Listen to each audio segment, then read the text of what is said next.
Bien, bonsoir tout le monde. On est arrivé à Vaudreuil, finalement. On est entré en territoire québécois cet après-midi. Ben, ce midi, à l'heure du dîner, on est arrivé.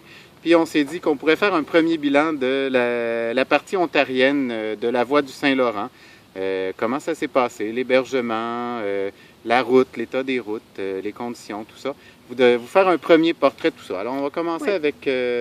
Côté pratico-pratique, tout d'abord, ce qu'on constate, c'est que, bon, bottes et vélo, la partie ontarienne, c'est vraiment plus vélo parce qu'il y a des grandes distances entre les hébergements et entre les lieux de ravitaillement, donc épicerie ou petits restaurants. Oui, puis ça deviendrait vraiment difficile de le faire à pied parce que c'est vraiment trop long si on veut suivre le Waterfront Trail, en suivant le Waterfront Trail. Sinon, c'est sûr qu'il faudrait faire un autre parcours, mais le Waterfront Trail est vraiment beau à faire.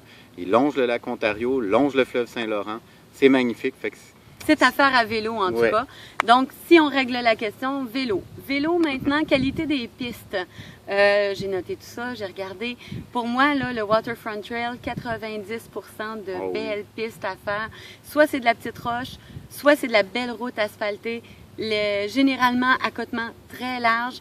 Il y a deux sections qui sont pas agréables. À la sortie de Niagara-on-the-Lake, c'est une route touristique qui longe tous les petits vignobles, les fermes fruitières, etc. Donc, l'accotement est très étroit, puis il y a beaucoup de voitures qui passent. C'était pas agréable à faire. Non. C'est dommage parce que c'est beau, c'est bon, mais bon, mettons que c'est un peu stressant. En même temps, c'est le coin où on traverse tous les cerisiers, les pêcherets, tout ça, fait que les vignobles aussi. Fait que c'est un coin tout dépendant de la saison. Au temps où on le fait, c'était le temps des cerises qui était merveilleux. On a mangé beaucoup de cerises pendant qu'on était là. Ceux qui le feront plus tard en août auront les pêches, c'est ça, les poires, tout ça. Puis en septembre, ce sera le raisin. C'est ça. Alors, fait que c'est à faire pareil, mais côté vélo, ça peut être un peu stressant. Faut prendre ça mollo puis se dire, coudonc, c'est un petit bout sur l'ensemble du parcours qu'on a fait. Deuxième section qui n'était pas agréable, c'est la route qui rentre dans Prince Edward County, qui est une région ultra touristique. Tu as un accotement, il est correct, il est asphalté, mais la route, il y a du trafic là-dessus. Les gens sont super courtois, ils changent même de voie quand c'est pas nécessaire, juste pour te laisser une zone de sécurité incroyable, ce qu'on voit pas au Québec. Mais il reste que ça rendait pas la balade agréable.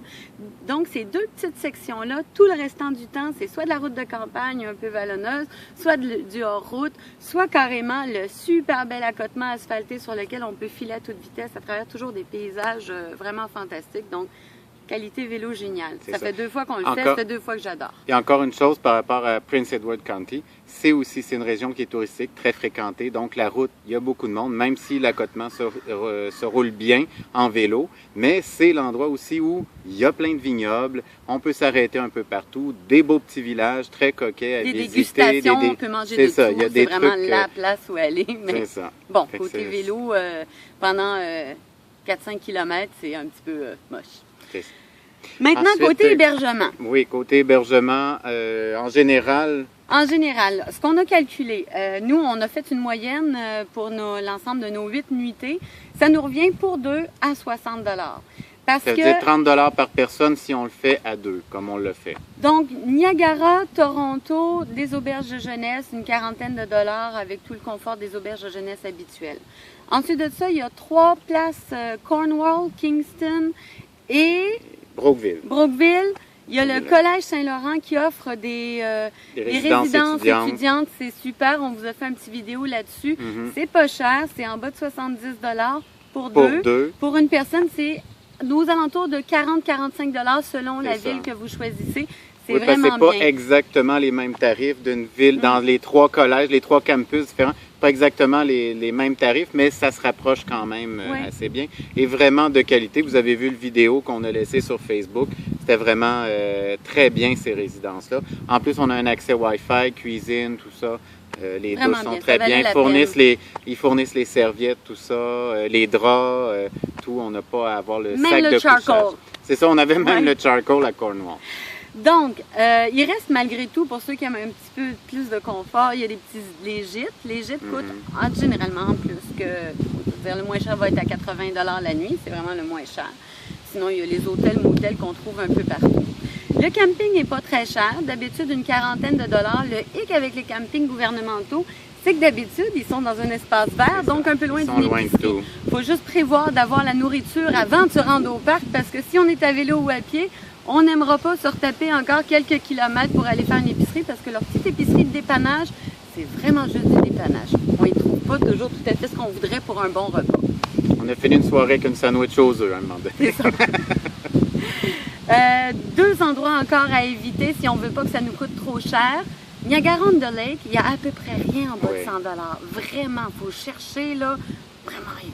Niagara-on-the-Lake, c'est joli, c'est chic, trop cher. Donc arrangez-vous pour ne pas avoir à y dormir si vous cherchez une version quelque chose d'économique, c'est ça. Puis là, j'avais dit deux. C'était quoi l'autre?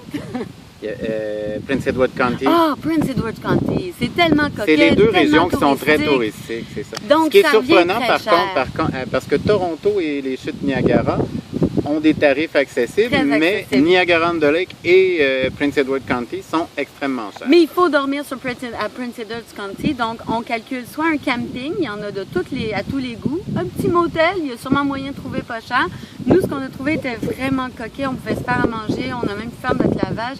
C'était 110 $, puis c'est pas mal dans les moins chers, c'est un petit motel. Oui, mais c'était vraiment très, très, très bien. Mais il ne faut pas s'empêcher de prendre une nuitée sur Prince Edward County parce que c'est beau, c'est bon, puis c'est unique sur tout le parcours, ça a vraiment sa couleur. Donc, Fait qu'on a calculé que pour un parcours sur 8 nuitées, faire Niagara Falls jusqu'à la frontière, jusqu'à Cornwall, en fait, ça coûterait pour une personne seule une moyenne d'environ 55 $ en faisant seulement de l'hébergement en motel et les 5 endroits qu'on vous a mentionnés qui sont auberges de jeunesse et résidences étudiantes. Donc 5 auberges de jeunesse et résidences étudiantes plus 3 motels à environ à 75 $. Donc pour une personne seule, ça reviendra à 55 $ en moyenne par nuitée pour s'héberger tout le long de ce parcours-là, dans cette étape-là. Mais à 2 personnes, nous, on en arrivait à une moyenne de 30 $.